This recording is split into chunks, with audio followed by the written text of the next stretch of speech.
It's a proper meeting of power sides. England are currently second in the world rankings. India are fourth. Australia lead the way.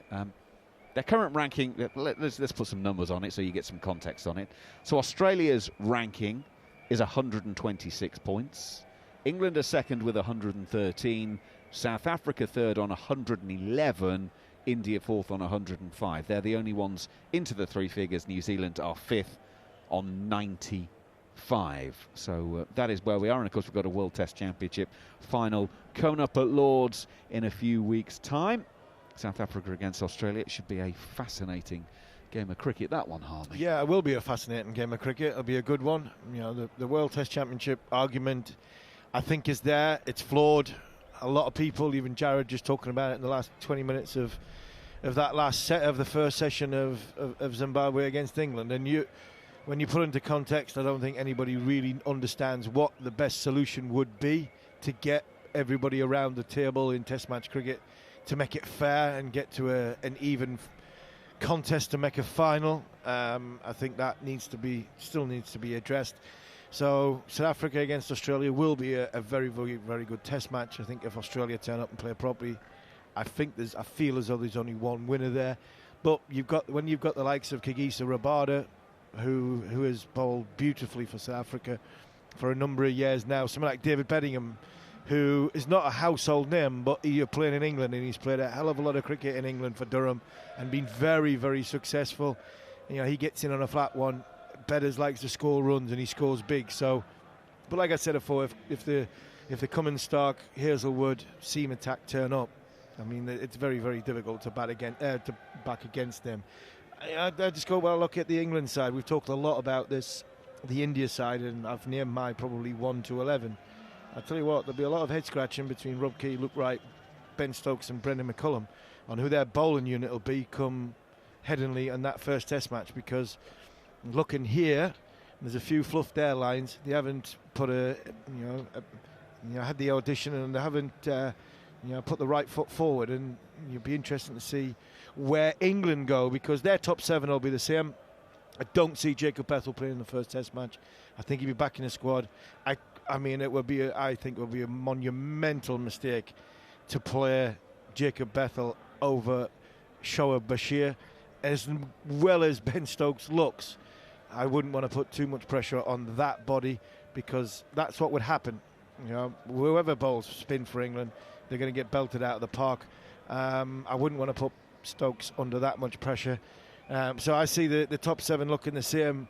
And at the minute, if I'm picking off the back of what I've seen here, I'm going with Bryden Carse, Gus Atkinson and Matt Potts as my 3 seamers, because, I mean, Sam Cook's did okay, but he's not.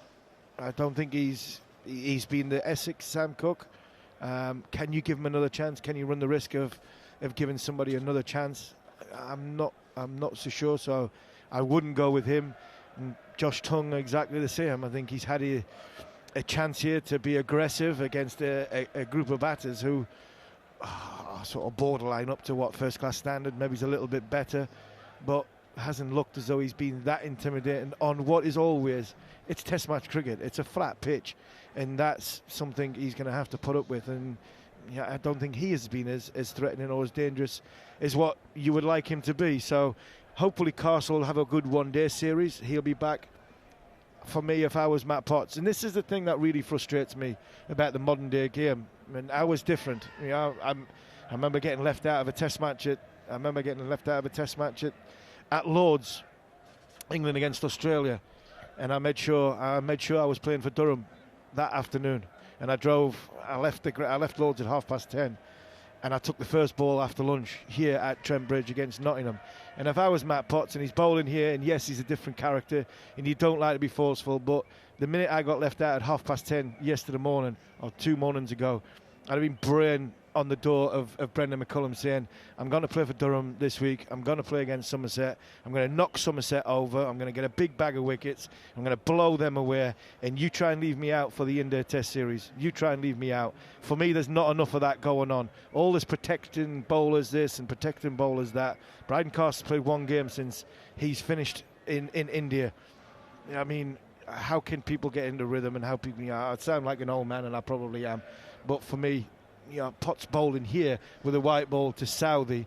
He should be up at Durham, braying down the England selector's door, saying, "You don't fancy me. Why do you not fancy me? I've just took another big bag of wickets." But the one thing you can say about Potts, he's durable, he's reliable, and you know what you're going to get. So for me, because of where every other bowler's at in the England armoury, Woakes is playing for Warwickshire this week. Will he be ready?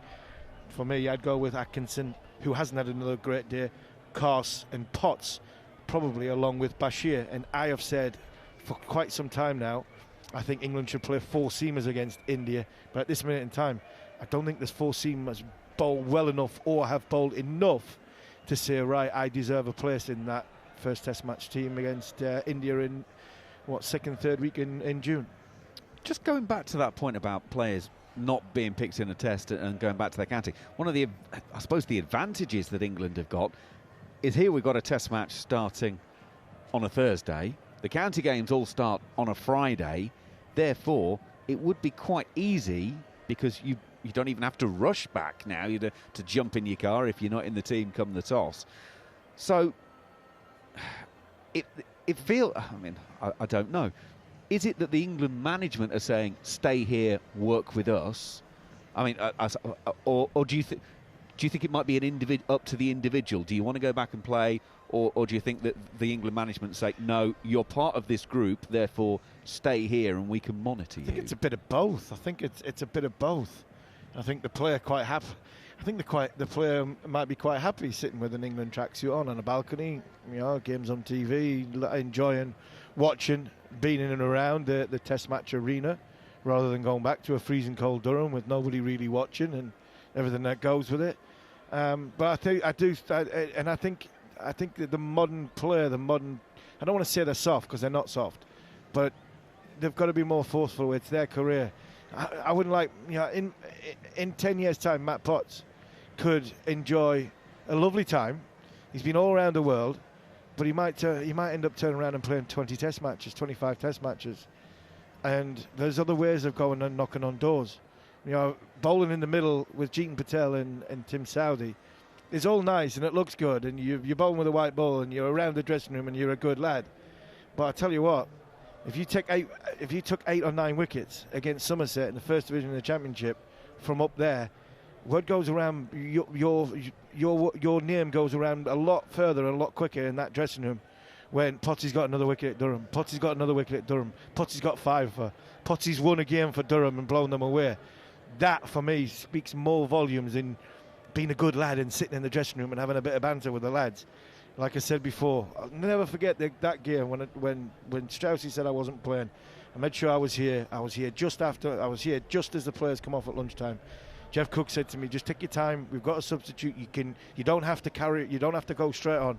I was like, Jeff, my boots can't get on quick enough. And I remember talking to Ali Brown the Lord, a long time later, and I remember him saying, he said, Harmy, that's the fastest I've ever seen anybody bowl here at Trent Bridge.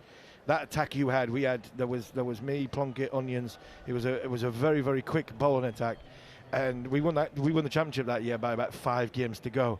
But that day, I remember bowling from a Stuart Broad end, and the wicketkeeper was miles back. And I wanted to make sure that the word was going from Nottingham to Lords that Harmy's bowling fast. Harmy's taking wickets.